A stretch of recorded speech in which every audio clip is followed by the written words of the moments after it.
The pink jacket tears as small fingers claw at fabric. Emma's voice cracks, a 5-year-old scream, raw and animal, piercing through the October darkness of 4th Street like a knife through silence. Bruises bloom across her small arms, purple and yellow flowers of pain blooming against pale skin. A sedan screams toward her, horn blaring, tires already beginning their terrible song. Aria Morgan does not think. Her body moves before her mind catches up. She drops the grocery bags, apples scattering across pavement like broken promises, and launches herself into the street. The wind tears at her black and white Maid uniform as she reaches Emma, scoops the child against her chest, feels the weight of her, the trembling of her small frame. The sedan swerves. Metal screams.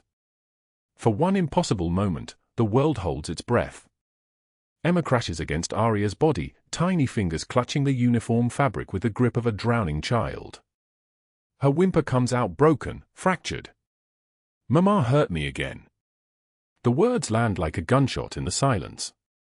30 feet away, inside a black limousine with windows dark as secrets, Giovanni Bianchi's hand closes into a fist.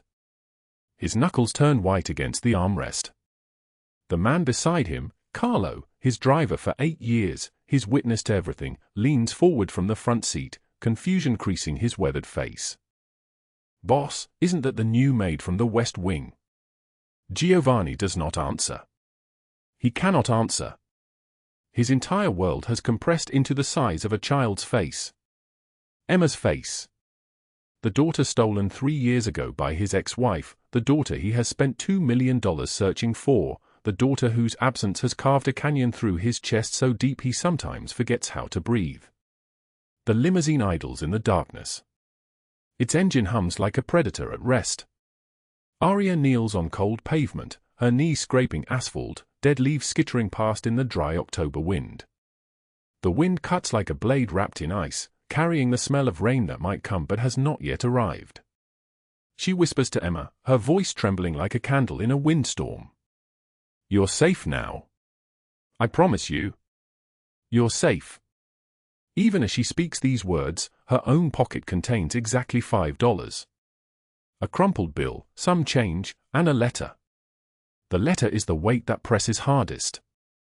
It arrived 3 days ago, stamped in brutal red letters, final notice. $85,000. 14 days remaining. The debt was born from her brother's medical emergency 6 months ago, when he collapsed in the grocery store where he worked, and the hospital bills came like winter snow, relentless, suffocating, impossible. She had signed the papers without hesitation. Family meant you paid. Family meant you bled.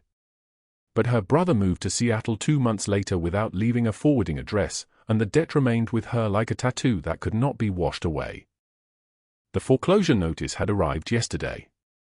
Inside the limousine, Giovanni leans forward. His voice emerges like a command carved from stone. "Follow them. Do not let her see you. I want to know everywhere she goes." Carlo's eyes widen slightly. Enzo, who sits in the passenger seat, a man with grey threading through his black hair and scars running in every direction like a map of hell, exchanges a glance with Carlo. The kind of glance that passes between men who have worked together so long they speak in silence. "In 8 years, Enzo says quietly, his voice deep and rough like gravel, we have never heard that tone. Not once." Giovanni does not explain. He never explains. He simply watches as Aria helps Emma to her feet, dusts leaves from the child's torn pink jacket, and leads her away into the darkness. She does not look back. She does not see the limousine. She has no idea that the man inside has spent 36 months searching for that exact child, that he has turned over every stone in Los Angeles, that he has paid informants, hired investigators, moved heaven and earth in ways that would make ordinary men's blood run cold. What Aria does not know is that she is about to change the course of a very dangerous man's life. The limousine pulls forward, maintaining distance, its headlights off. The city swallows her and the child like the belly of some sleeping beast. Now, let us go back. 3 weeks earlier. Before the bruises. Before the screams. before Giovanni understood that the invisible woman cleaning his marble floors was connected to the only thing in this world he would burn the entire city to protect. The Bianchi mansion stands on a hill overlooking Los Angeles like a fortress wrapped in stone. Its gates are wrought iron, its walls pale as bone, its windows dark even in daylight. 3 black SUVs sit in the circular drive. The kind of vehicles that make pedestrians cross the street. The kind that whisper power through their sheer presence. Aria walked through the service entrance on a Tuesday morning, her head down, her new uniform pressing against her skin like borrowed confidence. The employment agency had called on Monday. The pay was $12 an hour. She had said yes before the woman finished speaking. She had $5 in her wallet. She had 9 days before her rent was due. The math was simple and brutal and left no room for hesitation. The head housekeeper, a woman named Mrs. Chen with steel-gray hair pulled tight into a bun, had pointed to the west wing. Clean the bedrooms first. The marble floors second. Do not speak to the men unless directly addressed. Do not look at them. Do not make eye contact. They are not here to see you. You are not here to be seen. Aria had nodded. She understood this language. She had spoken it her entire life. The West Wing was a cathedral of emptiness. Bedrooms larger than her apartment. Bathrooms with fixtures made of brass and marble that cost more than everything she owned combined. She moved through these spaces like a ghost, quiet, careful, thorough, pushing the vacuum cleaner across Persian rugs that probably came from places she could not pronounce, dusting surfaces that held nothing personal, nothing warm. The rooms were beautiful the way museums are beautiful. Empty of life. Hollow at their core. It was on the 3rd day that she found the drawing. The master bedroom. The place she had been instructed to clean around, not through. But on this morning, a small piece of paper lay on the carpet near the window, half hidden under the bed. A child's drawing. Crayon on white paper, colors bright and clumsy and absolutely beautiful. A figure with yellow hair stood beneath the sun, stick arms reaching upward. At the bottom, in careful letters, Emma loves Daddy. Aria's hand trembled as she held it. She had not seen a child in the mansion. She had seen only men in dark suits, men who moved through rooms like sharks through water, men who did not acknowledge her presence. But someone had drawn this. Someone small. Someone who loved someone. She folded the drawing carefully and placed it on the nightstand. She did not mention it to anyone. The days began to blur together, wake at 5 in the morning, take the bus across the city, clean the mansion for 8 hours, take the bus home, count the remaining money, sleep, repeat. Her paycheck arrived on Friday. $346 for the week. She did not let herself cry when she saw it. Tears were a luxury she could no longer afford. Tears were something other people did. On the 2nd week, she began to see the other staff. Cook in the kitchen, gardeners in the yard, security guards at the gate. And sometimes, in the hallway near the library, a man she had never seen before. Tall. Dark-haired. Moving with the kind of controlled precision that suggested violence lived in his bones the way other men carry muscle. She learned his name from Mrs. Chen by asking a single careful question, the man with the scar. Mr. Bianchi, Mrs. Chen said quietly. That is not a name you speak aloud in this house. That is a name you understand and then forget. Do you understand? Aria had understood perfectly. Giovanni Bianchi. She had heard rumors from her neighbors, whispered conversations that stopped when she entered rooms. Dangerous man. Connected man. The kind of person who made money through methods that people did not discuss in polite company. She kept her head down and her eyes forward and continued cleaning rooms that seemed to belong to ghosts. Until the afternoon she entered the master bedroom and found a man sitting on the bed, holding the drawing of Emma. He was larger than he had seemed in the hallway. Broad-shouldered, built like a general surveying a battlefield. His suit was charcoal gray, his white shirt open at the throat, revealing chest marked with old scars. His face was all angles and shadows, dark eyes burning with something that made her want to flee. A thin scar ran from his left eye to his cheekbone like a line drawn by fate. He was beautiful in the way that predators are beautiful, dangerous, controlled, terrible.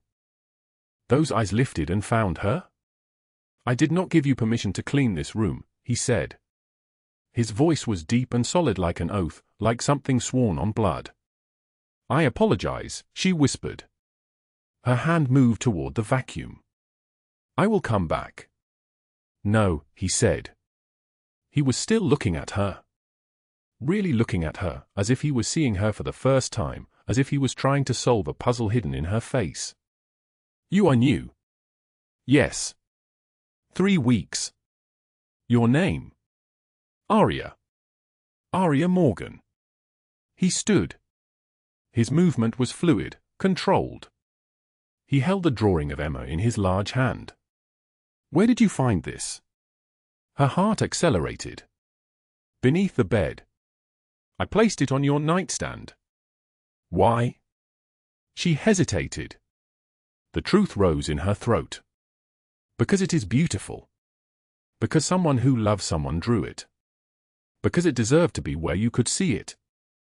Something shifted in his face. A single muscle in his jaw tightened. He was silent for a long moment, looking at the drawing as if it was the only thing in the world worth seeing. "My daughter drew that," he said finally. His voice had changed. Underneath the power was something else.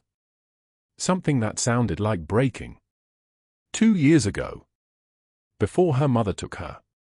I have not seen her since. Aria felt something crack open in her own chest. She recognized that sound. She had heard it in her own voice when her brother left, in her own breathing when the eviction notice came. The sound of someone whose world had been divided into before and after, with no bridge between them. "I am sorry," she said. He looked at her again. Really looked. As if he was seeing her for the first time. As if she was suddenly real. As if she was not invisible anymore. "What is your situation?" he asked. "I do not understand." "Your life. Your circumstances. Why do you work in my home?" She should have lied. She should have smiled and said everything was fine, everything was normal, she was simply working her way through school or saving for a car. But his eyes demanded truth the way a blade demands blood. "I have $5 remaining," she said quietly.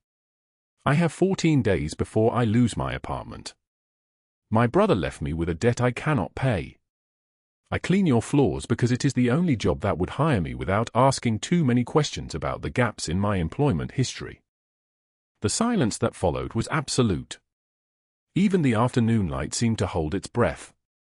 "You have $5, he repeated. Not a question. A statement. The way a man repeats something to ensure he has understood the magnitude of a disaster. "Yes." He placed the drawing on the bed and walked past her to the door. He opened it. "Come with me." Aria did not move. "I have not finished cleaning." "The cleaning is not important," he said. His voice was different now. Gentle. Dangerous in a completely different way. "Come with me." She followed him down the hallway, through corridors of marble and shadow, to a room she had never entered. His office. Floor-to-ceiling windows overlooking the city. A desk of dark wood. Bookshelves. And on the wall, a photograph in an expensive frame. A little girl with yellow hair. Emma. 5 years old, maybe younger, laughing at something outside the frame, her arms reaching upward as if she was trying to hold the sky. Giovanni stared at the photograph. "Her name is Emma," he said. "She is my daughter. Her mother took her 3 years ago. I have spent every day since then searching for her. I have spent $2 million. I have turned over every stone in this city. And I have found nothing. Nothing." He turned to face Aria. When he spoke again, his voice was barely above a whisper. "You have $5. I have 2 million. And we are both broken in ways money cannot fix." Outside, the October wind began to rise. It pressed against the windows like something alive, something trying to get in. Neither of them knew that in less than 2 weeks, that very wind would carry a child's scream through the darkness of 4th Street, and everything would change forever. 3 weeks before the October wind would carry a child's scream through the darkness of 4th Street, before Giovanni Bianchi would discover the truth hidden behind his own walls, before everything fractured and reformed, Aria Morgan woke to the sound of her alarm screaming at 4:51 in the morning. The studio apartment was so cold she could see her breath. Paint peeled from the ceiling in strips like dead skin. She had lived here for 14 months. The rent was $640 a month, due on the 1st, and she was always 3 days late. She did not turn on the lights. Lights cost money. Instead she moved through the darkness by memory, from the bed that was really a futon, to the kitchenette the size of a closet, to the window where the city began to exhale before dawn. Her reflection stared back at her from the glass. 28 years old but looking decades older. Hair pulled back so tight it seemed to pull her entire face toward exhaustion. Isat had forgotten what hope looked like. Aria counted her money 3 times that morning. $5. 2 quarters. 3 dimes. 1 nickel. The bills were so worn they felt like fabric. She laid them on the small table she had found on the street 6 months ago, someone's discarded furniture that had become her everything. 5. $1 bills. She folded them in half and placed them in the front pocket of her jeans. For breakfast she made toast because eggs cost too much and milk needed to stay in the refrigerator for the coffee she would drink later, black and bitter, because cream was a luxury. The toast was hard at the edges. She ate it standing up, watching the sky lighten from black to grey to a purple that lasted maybe 3 minutes before the sun showed its face. By 5:30 she was dressed in the black and white uniform she had washed by hand the night before. The fabric was thin from too many washings. It hung on her frame like it was mourning something. She pinned her hair up, checked her reflection once, and looked away quickly. Whatever was looking back deserved better than her. The bus arrived at 5:48. She sat in the back, her hands folded in her lap. Around her, the city woke. Delivery trucks rumbled past. A man in a suit rushed past, speaking into a phone. A woman with a stroller boarded at Maple Street, and Aria automatically stood to give her a seat. The woman did not thank her. No one ever did. At 6:13, she got off at the stop nearest the Bianchi estate. The mansion sat behind iron gates, for stories of stone and imported tile and windows that caught the morning light and turned it into something that looked like wealth. Because it was. She entered through the service gate, using the key Mrs. Chen had given her on her first day. The staff bathroom was in the basement, a narrow room with a mirror that showed her truthfully, tired, worn, barely visible. She changed into her uniform and checked the time. 6:15, perfect. Mrs. Chen expected perfection. The head housekeeper stood in the kitchen, clipboard in one hand, a steaming cup of coffee in the other.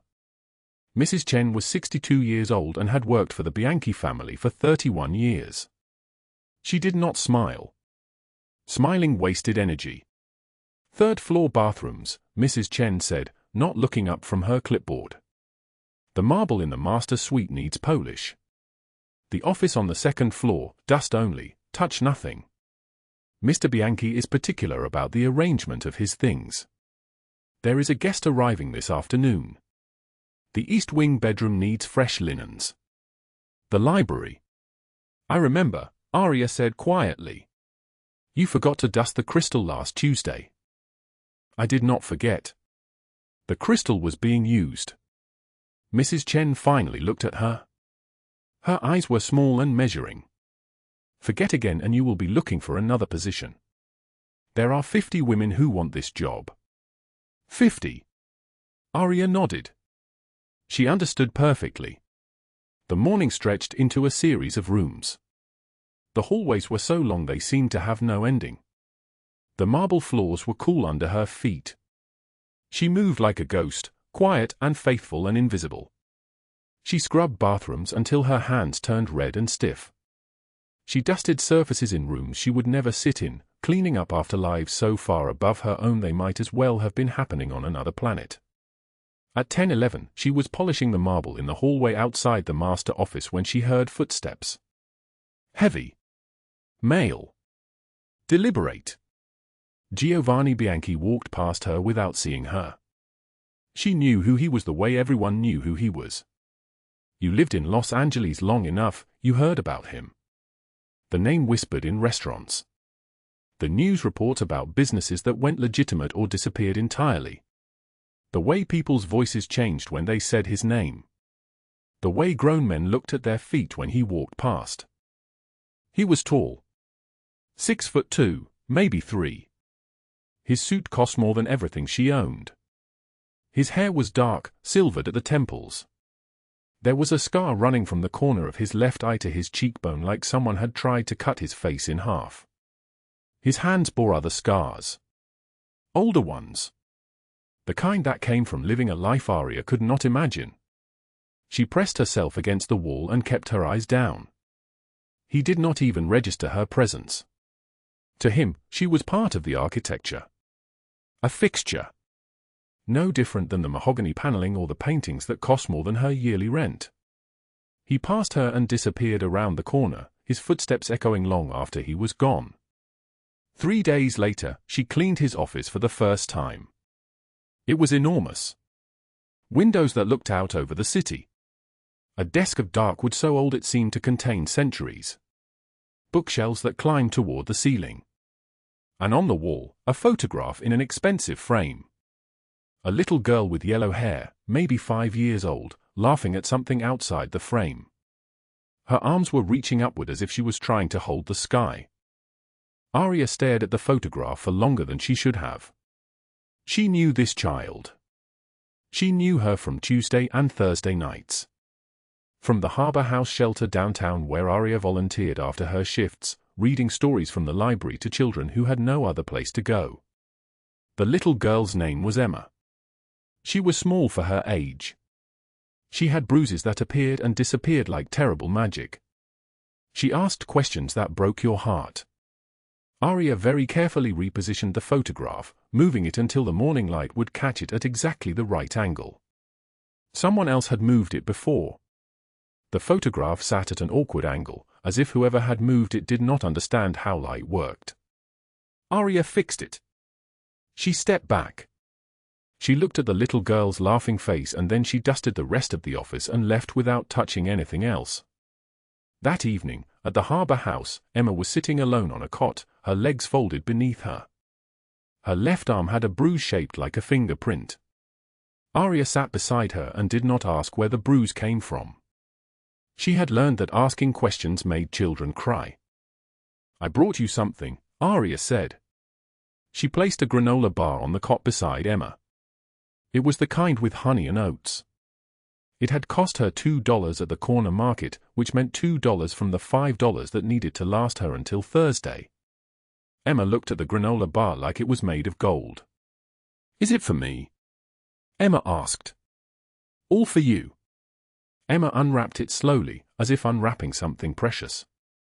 She broke off a piece and chewed it like it was the most important thing she had ever tasted. "What is your name?" she asked. "Aria. My mama had a friend named Aria once. She was nice." "She left?" Aria nodded. Everyone left. That was something children learned early. That was the primary curriculum of places like Harbor House. "I will not leave," Aria said. Emma did not believe her. Aria could see it in her eyes. But she finished the granola bar anyway, and later that night when the lights went out and the shelter settled into the kind of darkness that only exists in places where hope has abandoned the building, Emma held Aria's hand until she fell asleep. Meanwhile, 3 blocks away, in the underground poker room in the basement of the Bianchi mansion, Carlo and Enzo sat to either side of Giovanni. The green felt table glowed under hanging lamps. Cigar smoke hung in the air so thick it seemed solid.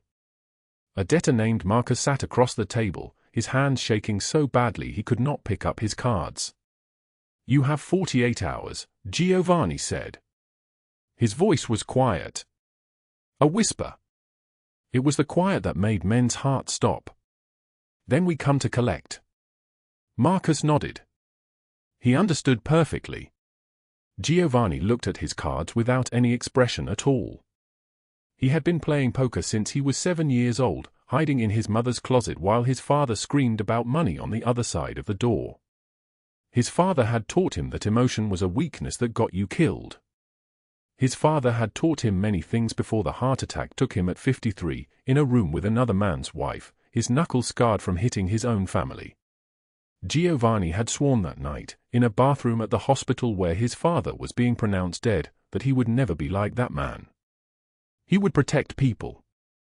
He would take care of them. He would build an empire where loyalty mattered more than money. He had failed at the first test. Emma, his daughter. 3 years ago, her mother Elena had taken her away. The court had given Elena custody, and Elena had spent the settlement money he gave her on a new man and a new life, and she had moved Emma somewhere Giovanni could not find her. He had spent $2 million. $2 million on investigators and informants and people who owed him favors. He had turned over every stone in Los Angeles. He had found nothing. Nothing. On the other side of the city, Aria was working her second job. The Grandview Hotel, 3 nights a week, cleaning rooms where other people had lived temporary lives. Saturday nights were the worst. The room smelled like sex and expensive perfume and the kind of desperation that money could not quite fix. She was cleaning room 417 when she heard shouting in the hallway. A man's voice.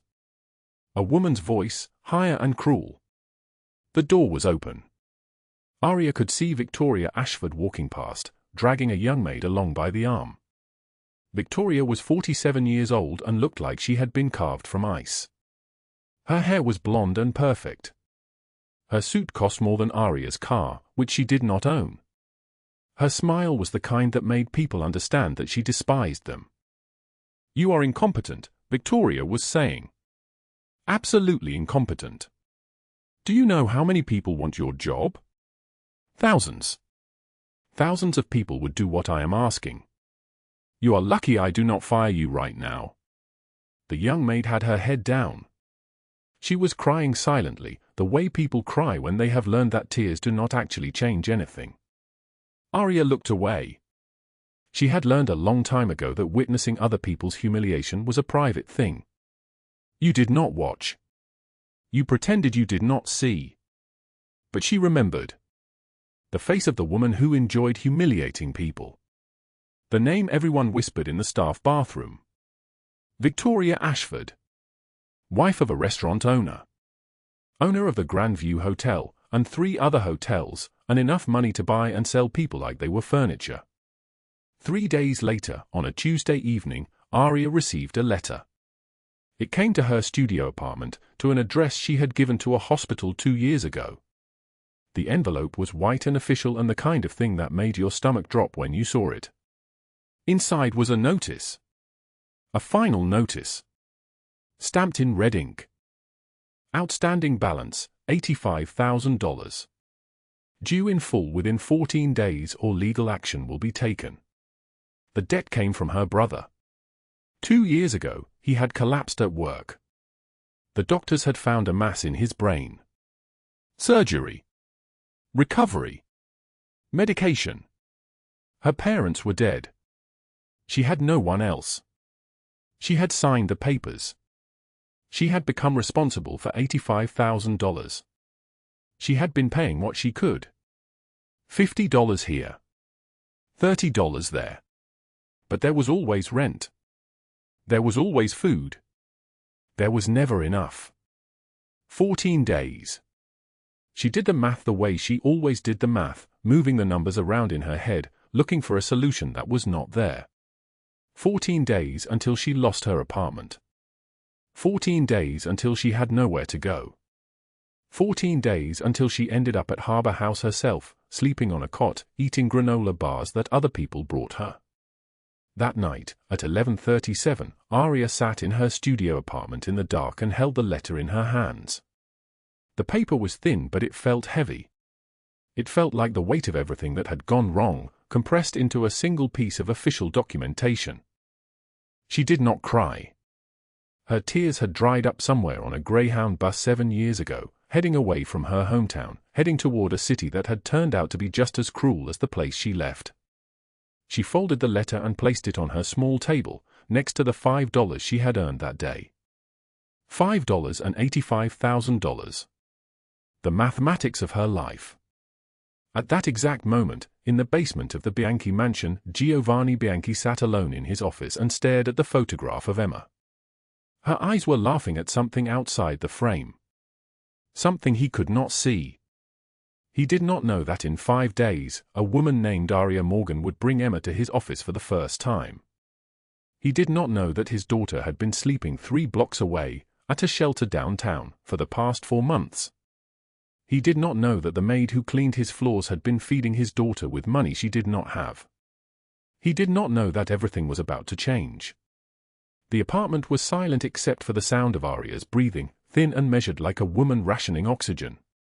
She sat at the small table in her studio, the yellow lamplight casting everything in shades of exhaustion, and counted the coins for the 3rd time that hour. $5.37. She arranged them in a line across the cracked formica, watching the quarters catch the light, knowing each one represented an hour of her life compressed into metal and mathematics. The foreclosure notice lay beside them, its red stamp visible even in the dim light. Final notice. $85,000 due in 14 days. The paper seemed to pulse with weight, heavier than any physical object had a right to be. 3 blocks away, Giovanni Bianchi sat in the back of a black Mercedes sedan, the leather seats breathing with a kind of wealth that made sound hollow. The city scrolled past the tinted windows like a film he had already seen 1,000 times. His driver, Enzo, kept his eyes forward. His bodyguard Carlo occupied the front passenger seat, phone already in hand, responding to messages from the network of men who wove through Los Angeles like invisible thread. Giovanni held a photograph between his fingers. Emma. His daughter. She was laughing at something outside the frame, her mouth open, her eyes bright with a joy he had not put there. A joy stolen from him, 3 years ago, when his ex-wife had taken her and vanished into the underworld of America, the places where men like Giovanni had to search like drowning swimmers reaching for air. The shelter on Harbor Street again. Giovanni's voice was low, almost conversational, the kind of tone that made other men lean in to hear him. Carlo turned from the front seat. Emma was dropped off 6 weeks ago. The mother comes sporadically. Sometimes not for days. The child has bonded with 2 of the workers. One of them especially. Who? A woman. Works nights. Brings her own food. Sits with the children. No record. No connection to any of our interests. Giovanni's jaw tightened. He had spent 3 years building a network of investigators, feeding money into the system, placing men in hospitals and schools and social services. And it took a woman with nothing to notice his daughter when all his resources had failed. The thought moved through him like a blade. The Mercedes pulled onto Aria's street at 11:41 p.m. The buildings here seemed to lean inward, as if exhausted by the weight of their own existence. Bars covered the windows. Paint peeled in long strips like skin. The October air was thin and cold, the kind of cold that made people's breath visible, made the world feel temporary. Enzo cut the headlights as they approached. Through the windshield, they watched Aria climb the external stairs, Emma clinging to her neck. The child's arms were wrapped around the woman's shoulders with the desperation of someone who had learned not to trust. 3 flights. The stairs creaked even from this distance, a sound like the building was complaining about the burden of human existence. Carlo's fingers moved across his phone, entering addresses, pulling building records, accessing databases that technically he should not have access to. That's her apartment, he said quietly. Unit 3C. 18 months. $980 a month. A woman making minimum wage plus tips. 2 jobs. A child from a shelter. Through the window, they watched Aria set Emma down on a mattress that sat on the floor. She moved to a hot plate in the corner of the room and began heating something in a small pot. The child wrapped herself in a blanket that looked like it had been washed so many times the fabric had become nearly transparent. Giovanni watched without moving. His face was carved from something harder than stone. Aria opened her purse and withdrew the $5 she had earned that day. She placed it on the table next to the foreclosure letter. Then she found a piece of an envelope and began writing numbers. Crossing them out. Writing again. Dividing. Multiplying. Looking for an equation that did not exist. Carlo's voice came very quiet from the front seat. "Boss, that's the maid who cleans the West Wing.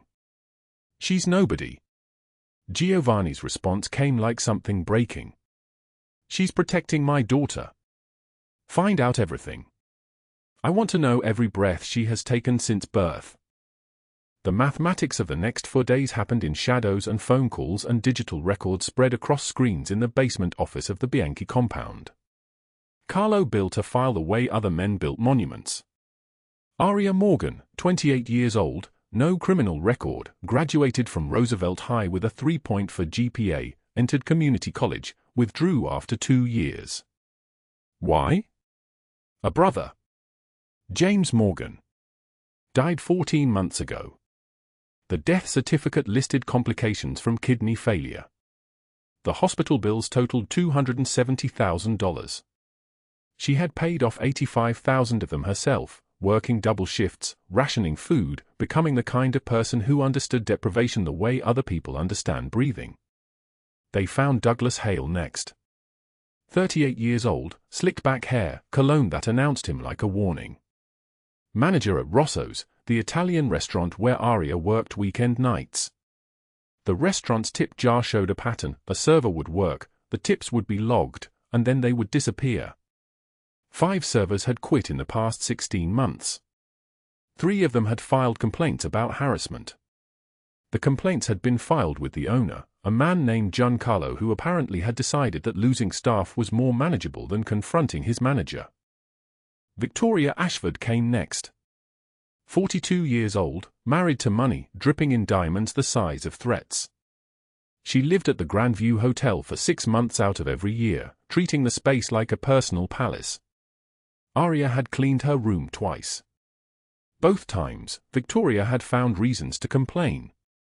Both times, she had been deliberately cruel. Enzo pulled the security footage from the hotel.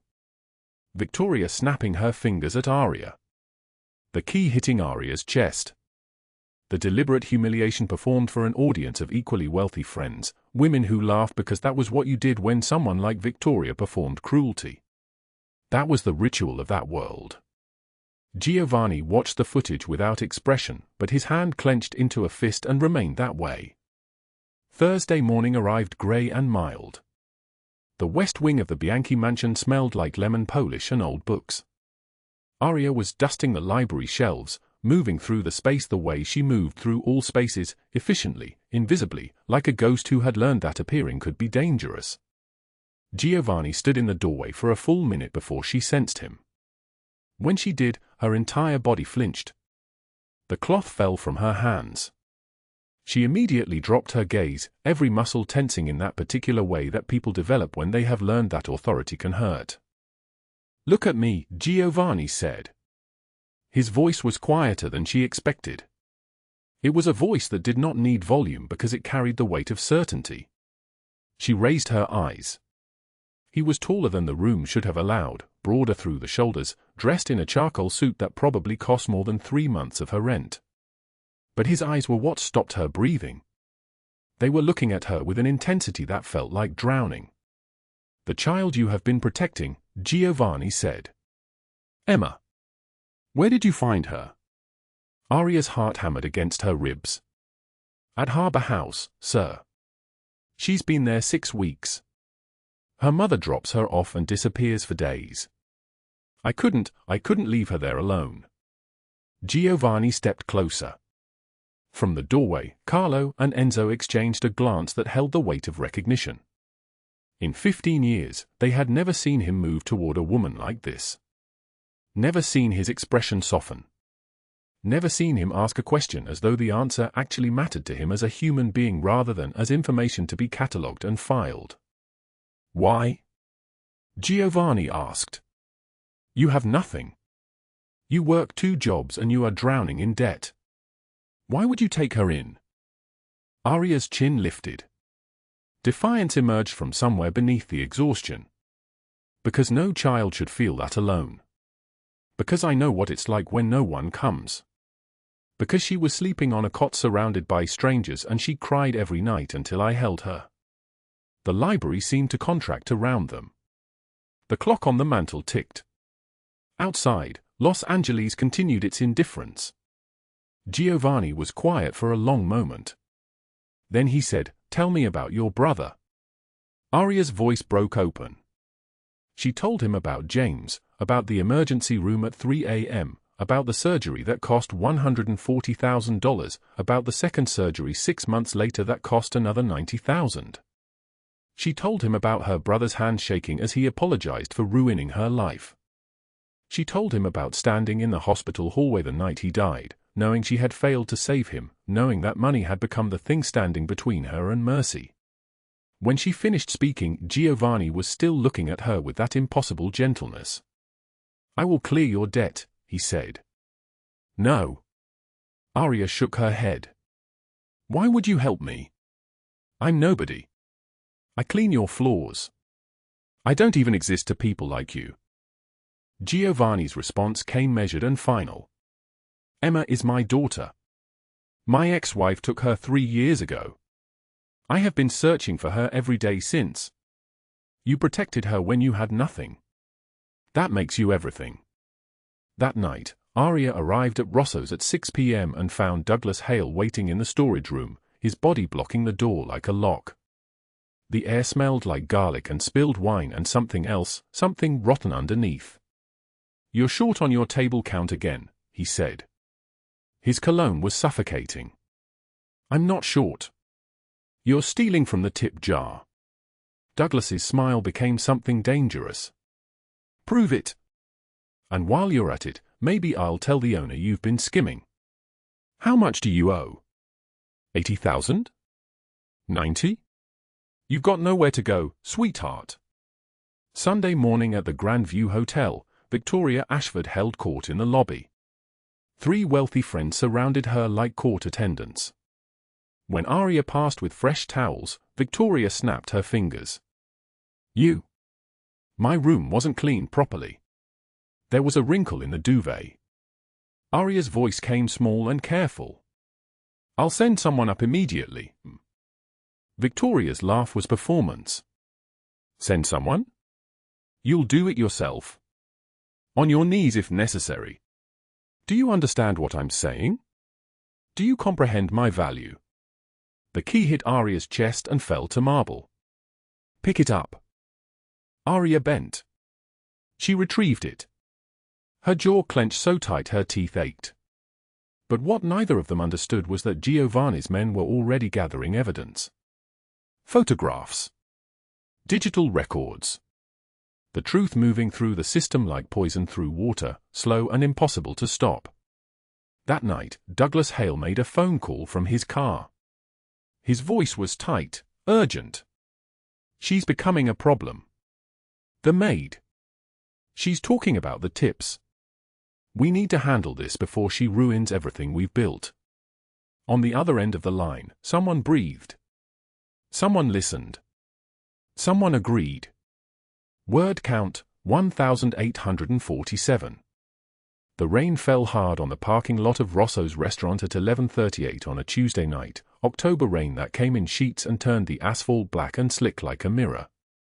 Aria Morgan stood at her car with the key trembling in her hand, unable to push it into the lock, unable to move forward or backward, caught in that moment of paralysis that comes when you sense danger arriving before you see its shape. The sound of an engine cut through the rain, deliberate, slow, the kind of approach that meant intention. Douglas Hale's car pulled behind hers, blocking her escape, and she heard his door open and close with a soft click that carried more menace than a slam. He moved toward her through the rain, his collar turned up, his face flushed with whiskey and something darker underneath, something that had been building for weeks as Aria refused his advances, refused his hands, refused to let herself disappear into the kind of woman who accepts what men demand of her. "You told someone," he said. The rain dripped from his hair into his eyes. "About the tips. The missing money. You went to the owner, didn't you?" Aria's voice came small and careful, the way she had learned to speak to dangerous men. "I didn't tell anyone anything, Douglas. I promise." "You're lying." He stepped closer and his hand came up and seized her wrist, his fingers digging in hard enough that she felt the small bones shift beneath the skin. "I know you're lying because people are asking questions. Because suddenly the owner is suspicious. And that means you're done here. Finished. I'm going to make sure every restaurant in this city knows you're a thief. A liar. A woman who steals from her employer." Aria yanked her arm free, the sudden violence of the motion surprising them both, and her voice came out fierce and shaking. "Let me go or I'll scream." Douglas laughed, a sound like gravel in a throat. "Who's going to hear you? Who cares about the maid?" But then the parking lot flooded with light. Two black SUVs pulled in from opposite directions, cutting off the exit routes, and from the second vehicle emerged Carlo and Enzo, Giovanni's men, silent and immense in tailored suits that cost more than Aria's monthly rent. They did not move quickly. They simply stood there, their presence like a blade unsheathed in silence, and Douglas's face drained of all color. He understood instantly what it meant. He understood that someone powerful had been watching, that he had been measured and found wanting, that his time was ending. He stumbled backward to his car, rain streaming down his face, and he drove away at a speed that took the corner too fast, tires screaming against the wet asphalt. Carlo approached Aria, and his voice was deep and steady. "The boss sent us. You're not to work here again. You're not to come to this location. You will receive payment for all hours stolen, and the matter is finished." Aria's legs nearly gave beneath her. "How did he?" "Go home to your daughter," Enzo said. His eyes were kind in a way that made her want to cry. "You are not alone anymore." The rain continued to fall as they drove away, and Aria sat in her car with her hand shaking on the steering wheel, unable to process that the weight she had carried alone for so long had shifted to someone else's shoulders. Thursday afternoon arrived like a sentence. Victoria Ashford sat in her penthouse suite at the Grand View Hotel, surrounded by windows that showed the city stretching out beneath her like a kingdom she owned, and beside her sat two lawyers in dark suits, their briefcases closed like coffins. When Aria arrived, called upstairs by a message from the hotel manager, Victoria's smile was the smile of a hunter who has cornered prey. "You stole a bracelet from my room," Victoria said. Her voice carried the weight of absolute certainty. "A white diamond tennis bracelet. It disappeared during your shift. We have the timeline." Aria's stomach twisted. "I didn't steal anything. I have never taken anything that wasn't mine." "Prove it." Victoria leaned forward. "The hotel manager is already reviewing security footage. But between you and me, sweetheart, I've already filed the report with the police. You'll be arrested by tonight. And good luck getting another job with a theft charge on your record. No one hires a thief. No one trusts a thief. You'll be radioactive." One of the lawyers slid a document across the table. An official complaint. Aria's name printed in formal language that made her sound like a criminal, like someone beneath consideration, like nothing. Victoria's voice dropped lower. "You touched my reputation when you didn't grovel. When you didn't understand your place. That'll cost you everything. Your job. Your reputation. Your daughter will go back to the shelter. Back to that place where bruises bloom on small arms and no one answers when children scream in the dark." Aria stood. Her legs carried her to the door. She did not argue. She did not cry. She simply left, and behind her Victoria's laughter followed her down the hallway like a curse. That night, Aria sat on the fire escape of her apartment building while Emma slept inside, rain soaking through her thin jacket, the cold biting at her skin and bones. The debt collector's letter sat crumpled in her lap, the numbers swimming in front of her eyes. $85,000. 14 days remaining. Douglas would destroy her reputation. Victoria's theft charge would materialize like poison, and no one would listen to her denials.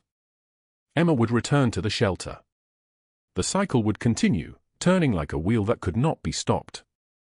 For one moment, one terrible, clear moment, Aria wondered what it would feel like to simply let go. To stop fighting. To accept that some people are meant to break and never rebuild. Then Emma cried out in her sleep, a small frightened sound from inside the apartment, and Aria was through the window in seconds, gathering the child close, whispering against her hair, "I'm here. I'm here. You're safe." Emma's small hand curled around her thumb, and Aria felt the truth settle into her bones. She could not quit, would not break, because this child had already lost too much. The dawn came at 5:47 a.m. on a Wednesday morning, grey and cold and ringed with purpose. 12 black SUVs converged on 3 locations simultaneously across Los Angeles, each one carrying federal agents with search warrants that had been signed by a judge in the middle of the night, each one carrying evidence that Giovanni Bianchi had been gathering like a man building a case against the darkness itself. At Douglas Hale's apartment building, agents in tactical gear breached the door, the sound of the lock breaking echoing through the hallway. Douglas, in boxer shorts and a t-shirt, stumbled from his bed and found himself surrounded by men who did not smile, who did not negotiate, who simply existed in his space like judgment made manifest. "Federal agents," the lead agent said. "Search warrant. You're under arrest for wire fraud, racketeering, and witness intimidation." They found everything. The laptop hidden in the closet. The spreadsheets detailing 3 years of systematic theft, wages stolen from 63 employees, money taken from people already living at the edge of survival. $340,000. The documentation was perfect. At Rosso's, agents seized the servers. At Victoria Ashford's Brentwood mansion, agents presented warrants and watched her face crumble as they itemized her crimes: tax fraud, charity embezzlement, bribery of hotel officials, witness intimidation. $1.2 million in stolen charity funds. $890,000 in unpaid taxes. The list continued like a sentence with no mercy. In the restaurant parking lot, surrounded by news cameras and reporters who had been tipped to arrive at precisely the right moment, Douglas Hale knelt on the wet asphalt and begged. Rain streamed down his face and mixed with tears, and his voice came in gasps and whispers. "Please," he said. "Please, I'll pay it back. I'll testify. I'll do whatever you want. Just don't, I can't go to prison." The agent snapped the handcuffs closed with a sound like the closing of a vault. 40 years minimum for wire fraud. That's the federal sentence for what you've done. 40 years. Douglas collapsed onto the pavement, vomiting, trembling, his body rejecting the weight of what was coming. Every news channel in Los Angeles captured it. Every angle showed a man who had believed himself untouchable discovering that he was not. That no one is. Victoria Ashford maintained her composure until the moment the agent showed her the photographic evidence, her emails authorizing the theft, her signatures on false documents, recordings of her threatening hotel employees. Then her lawyer arrived and took her elbow, and she was led from her mansion in handcuffs while photographers snapped pictures of the woman she had constructed, confident, perfect, untouchable, crumbling like a building with its foundation removed. Her bail was set at $5 million. Her charities dissolved before nightfall.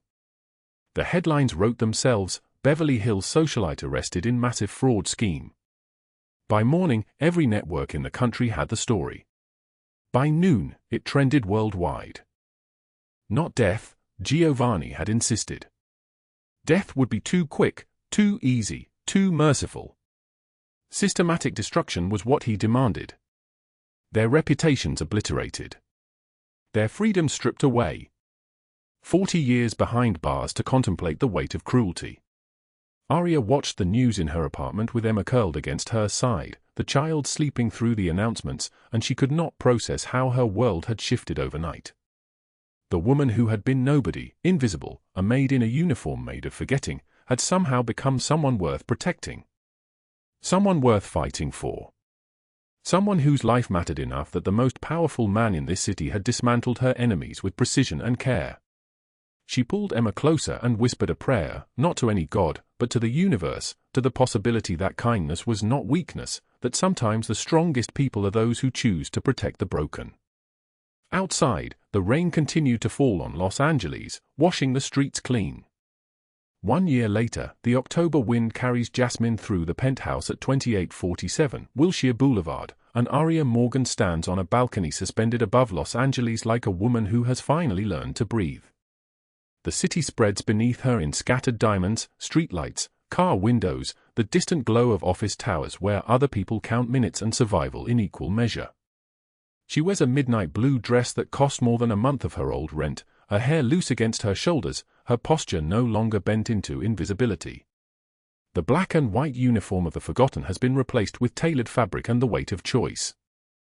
The foreclosure notice is framed on her apartment wall now, final notice stamped in red ink, a permanent reminder of the moment when she had exactly $5 in her pocket and a future that looked like abandonment. But that debt belongs to a different lifetime. Giovanni paid it 48 hours after Douglas Hale was led from his restaurant in handcuffs, refusing to let her repay him, the amount of money insignificant compared to the significance of what it meant. She was no longer nobody. She had been worth saving. The laptop on her table glows with property acquisition reports, floor plans, investment portfolios. She manages Giovanni's legitimate real estate operations now, a position that makes sense to no one who knew her as the maid who ate scraps from other people's plates. The salary alone could have seemed like a dream, but it is the legitimacy that matters.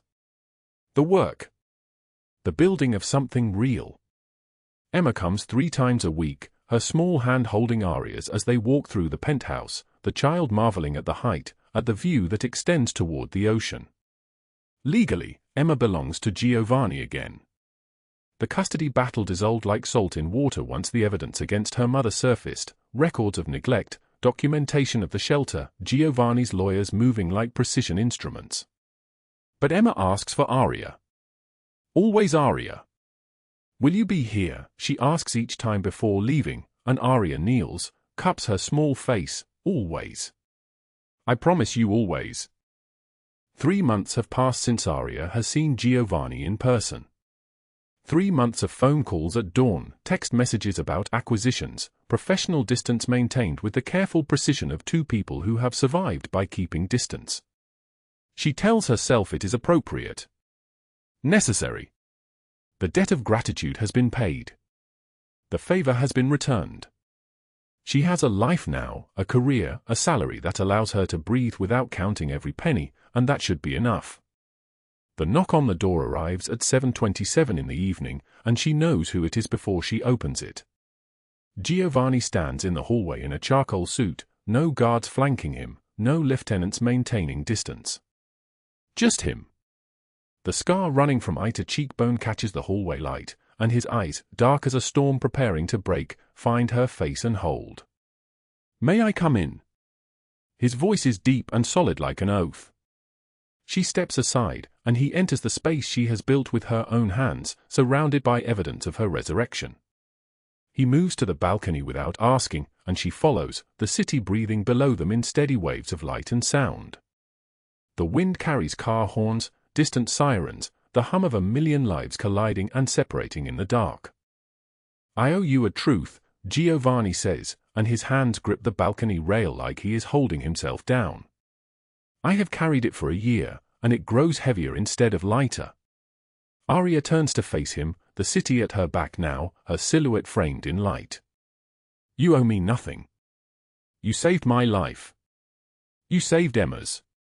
He does not look at her, his gaze fixed on the sprawl of Los Angeles below. You protected her when the entire world failed. When I failed. You had $5 and a future collapsing, and you chose her anyway. A child you did not know was mine. A stranger's daughter. She needed someone.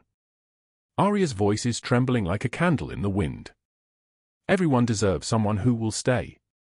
Giovanni turns now, stepping closer, and the space between them becomes significant, becomes weighted with all the moments they have not touched, all the distance they have maintained. So did I. I spent 3 years searching for Emma, and when I found her, she was in your arms. You taught me what family actually means, Aria. Not blood. Not obligation or debt or the things that bind people through fear.